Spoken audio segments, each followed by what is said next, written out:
gente, sou Raíssa, estou chegando com mais um podcast do blog Softball Não. Nessa manhã de sábado, juram aqui os... chuvosa, né? Manhã chuvosa de sábado. Juram os aplicativos e sites de tempo que a gente tem 26 graus agora aqui em Natal. Sinceramente, ou a gente andava muito acostumado com calor enorme, mas eu acho que a gente tá com menos temperatura aqui. Pelo menos a sensação é de 25 ou 24, 26, já é bastante quentinho para o que a gente tá sentindo aqui. Bom, chegando então com esse tema, o pós-pandemia, né? O site americano Vox publicou em 9 de junho uma reportagem assinada por Sigal Samuel. Eu até cheguei a essa reportagem porque ela foi compartilhada no Twitter por Barack Obama, que foi presidente dos Estados Unidos. Achei muito interessante e hoje resolvi compartilhar por aqui, já que a gente está discutindo muito essa questão de abre, não abre, né? E a gente se pergunta como vai ser isso. Bom, a reportagem lá de Sigal Samuel tem o título Quarantine has changed us and it's not all bad, né? Que a quarentena nos modificou. E isso não é de tudo, né, de todo assim ruim. Realmente algumas coisas vieram para o bem.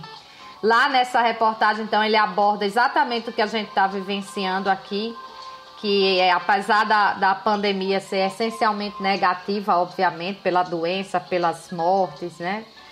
Muitos de nós, né, temos descoberto algumas coisas desse período que, na verdade, ajudam a preservar a vida. E que nos tem feito questionar até mesmo a essência do que considerávamos normal antes disso tudo acontecer. E também a perceber que não queremos mais voltar para esse normal. A gente já tem até discutido algumas vezes isso por aqui, de uma forma um pouco diferente, num aspecto ou no outro. Bom, claro que há também os que nem podem mais voltar para esse normal, né? As pessoas que perderam, por exemplo, um ente querido. Quem perdeu o emprego, eu estou nessa categoria aí. Um dos meus empregos foi embora.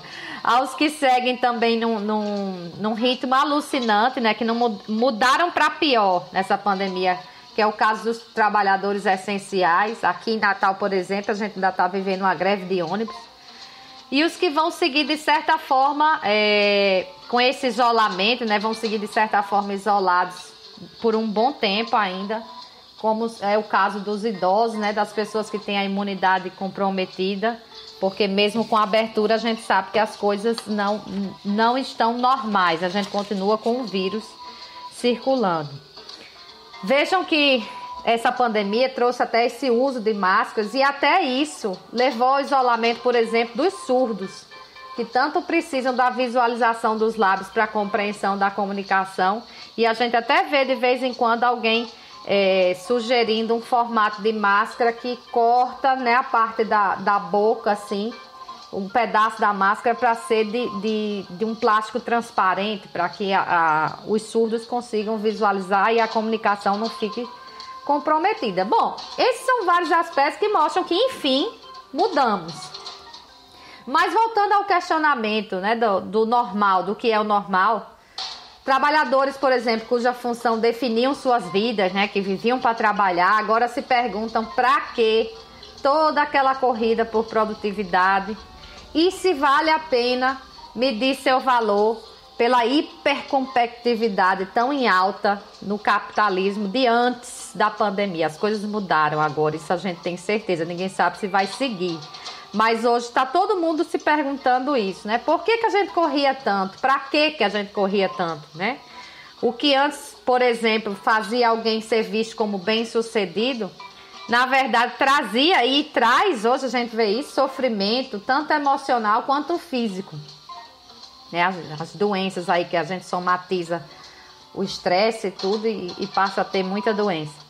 Bom, o isolamento da pandemia, então, tem feito os seres humanos experimentarem novos hábitos e novos estilos de vida. E agora, é claro, a gente quer manter alguma dessas novas coisas no pós-pandemia. E esse site, Vox, né, site americano, ele fez uma pesquisa, então fez uma pergunta, pelo menos, a mais de 100 pessoas do mundo inteiro, né? Tem gente dos Estados Unidos, só para dar um exemplo de como foi variado. Tem gente dos Estados Unidos, tem gente dos Emirados Árabes Unidos, tem gente de Portugal, tem gente do Paquistão. né, nessa lista. Então, mais de 100 pessoas responderam sobre que mudanças específicas elas gostariam de manter no novo normal que se aproxima. A gente sabe que não vai voltar para o que era antes, pelo menos durante um bom tempo, né? E no meio de tantas respostas, né, 8 hábitos, então, 8 mudanças se destacaram. A número 1 já era até esperado, pelo menos por mim, que já venho batendo até nessa tecla aqui em outros podcasts, que é reduzir o consumismo. Gastar menos dinheiro em compras, com equipamentos em geral e roupas, por exemplo. A roupa acho que é a grande tragédia dessa pandemia. A gente se entope, especificamente, eu vou falar especificamente das mulheres porque é a minha realidade, né? A gente se entope de vários tipos de sapato, vários tipos de blusa, vários tipos de calça, vários tipos de saia, de short, de brincos, de relógios, de anéis, de não sei o quê. E no fim, o que é que você vai usar? Porque você não tá nem saindo de casa. Quando sai muito pouco e tem que sair assim com todas aquelas condições de saúde. Então não dá para se empiriquitar toda, porque na volta a desinfecção vai ser maior. Então, tudo isso tem feito assim, trouxe a mudança de comportamento de consumo. E as pessoas passaram a entender que isso está muito mais relacionado com a gratificação instantânea. Comprar tem sido uma gratificação instantânea, causada especialmente pelo estresse, mas está longe de ser uma felicidade duradoura. Hoje a gente olha para essas compras enormes de bolsas de não sei o que a gente nem usa mais, e se pergunta para que a gente comprou aquilo tudo, né? Outra, comer menos em restaurantes, essa acho que é geral. Comer em casa trouxe dinheiro no orçamento, as pessoas estão descobrindo o peso que tinha comer fora no seu orçamento e mais, estão descobrindo o gosto por comer em casa, né? Como a comida caseira, ela não abusa, ela é gostosa, ela tá sempre no ponto, ela é muito mais saudável. Outra coisa, tentar consertar mais as coisas que quebram quando possível e não simplesmente jogar fora. E se for o caso de jogar fora, pensar muito se vai haver mesmo essa substituição. Se vale a pena a compra, a sua utilidade. Aqui em casa eu passei por isso, eu tive uma mesa que quebrou, né, espatifou o vidro, e agora eu tô me virando aqui com a mesa plástica, porque a gente não tem lojas de móveis funcionando, né, e eu não vou ser louca de fazer um pedido na internet que deve chegar, acho que só quando sair a vacina da Covid-19. Então a gente começa a se repensar como as coisas vão ser substituídas, se merecem ser substituídas, se vai ser daquele mesmo porte, etc. Alguns apontaram que vão tentar priorizar mais os pequenos negócios locais, que são realmente os que mais sofreram nesta pandemia, né, e que têm uma menor chance de sobrevivência. Então, até isso, essa questão da consciência em relação a onde comprar, a pandemia trouxe. O segundo hábito que as pessoas querem manter, né, é reduzir o ritmo de vida, de trabalho e reduzir a pressão sobre si mesmo. Intencionalmente, as pessoas querem construir mais espaço na vida para respirar, refletir, focar nos aspectos mais importantes da vida, que são as pessoas ao nosso redor que fazem tudo valer a pena, né? Na hora da pandemia, a gente consegue ver quem realmente está do nosso lado, né? Com quem a gente pode contar e tudo. Muitos até consideram antecipar a aposentadoria, já acham que não vale mais a pena trabalhar tanto, numa pressão, é melhor viver com menos. O objetivo, então, será não preencher mais cada amanhecer com algum tipo de compromisso. Vai haver aquele espaço para não ter nenhum compromisso, né? E, obviamente, nem todos terão esse privilégio por conta das condições econômicas, mas uma vez que está todo mundo se repensando o que é prioridade, a gente deve ter um rebaixamento do padrão de vida, né? A terceira é priorizar a família e amigos. Está bem próxima da segunda também. Que a necessidade, a gente percebeu isso com a pandemia, a necessidade de dizer às pessoas como nos sentimos em relação a ela. Isso trouxe ligações, seja de voz, de vídeo, com gente que até muito tempo a gente não via nem falava, né? Voltamos a ligar para as pessoas em vez de mandar mensagem no WhatsApp, né? Foi uma mudança que chegou e que parece que as pessoas querem manter.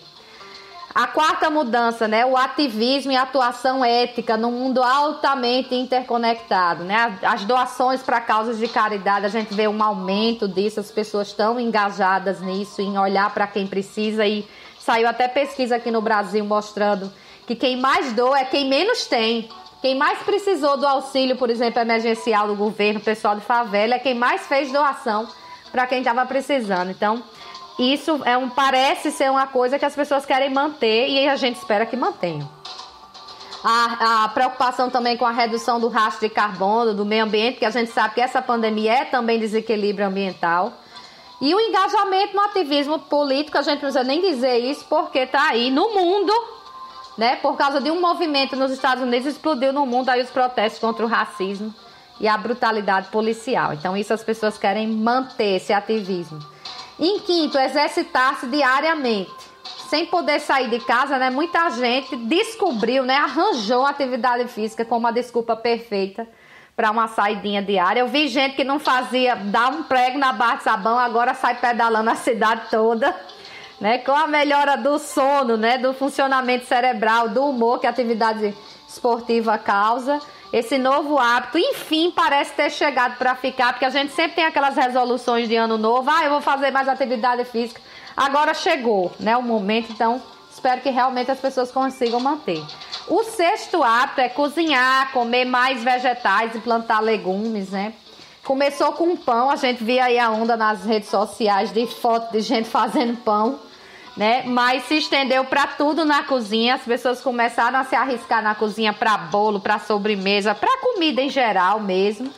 E a carne também foi deixada um pouco mais de lado, especialmente nos Estados Unidos, por exemplo, até como uma espécie de autodefesa, né? As fábricas de carne por lá, né? As empresas, né? Os frigoríficos tiveram problemas sérios com a Covid, de contaminação, então as pessoas começaram a abandonar mais a carne e estão gostando desse hábito. Lembrando que foi até num mercado de animais e tudo, de carne, né, na China, que surgiu a pandemia. Então, até como uma forma de autodefesa, as pessoas têm abandonado mais a carne. Passaram também a cultivar plantas em geral, com essa ideia de ter legumes em casa. E isso tem um quê de terapia. Além de precaução, remete até mesmo aos hábitos adquiridos pela humanidade nos pós-guerras mundiais, né? A Primeira, a Segunda Guerra, há um século, as pessoas faziam isso, plantavam seus legumes em casa. O sétimo hábito, já correndo aqui, que o tempo está passando muito rápido. Passar mais tempo na natureza, né? Tem sido crucial para manter a sanidade na pandemia. E esse passar mais tempo na natureza não significa necessariamente ir uma praia, para o campo. Pode ser no jardim de casa, no quintal, numa praça, né? O importante é você ter aquele contato com o verde. E o oitavo hábito, mais citado lá entre os 100, trabalhar de casa quando possível. Sim, a pandemia acabou com aquele mito de que trabalhar em casa seria menos prático, menos produtivo do que as horas regulares no escritório. E ainda mais ampliou horizontes. Tem gente que hoje, por exemplo, que faz atendimento, um exemplo de uma pessoa citada na reportagem, um psicólogo, já consegue alcançar clientes até em outras cidades, quer dizer, não limitado àquele espaço onde ele tinha o consultório físico. Então as pessoas querem mesmo agora aproveitar isso, quer deixar o trânsito de lado para trabalhar de casa quando possível. Esses hábitos vão durar? Não sabemos. É igual a resolução de fim de ano ou de começo de ano. Às vezes não chega nem no carnaval, a gente já mudou tudo. Mas como a gente já está vivenciando isso e a pandemia vai se estender ao longo do tempo, é muito possível, sim, que esses hábitos se estendam para o novo normal. E se você não adquiriu nenhum novo hábito também, isso não é um motivo de depressão, não. Porque, como disse até uma pessoa na reportagem, o mundo hoje ele é assustador. Então, sobreviver a mais um dia já está de bom tamanho, né? Conseguir sobreviver a essa pandemia já está de bom tamanho. Bom, espero que vocês tenham gostado desse tema, né? Para a gente refletir sobre o pós-pandemia. Renovo o convite para sábado que vem, 10 da manhã, sobre outros assuntos, né? Assuntos variados. E amanhã, domingo, 10 da manhã, sobre o futebol. Até lá!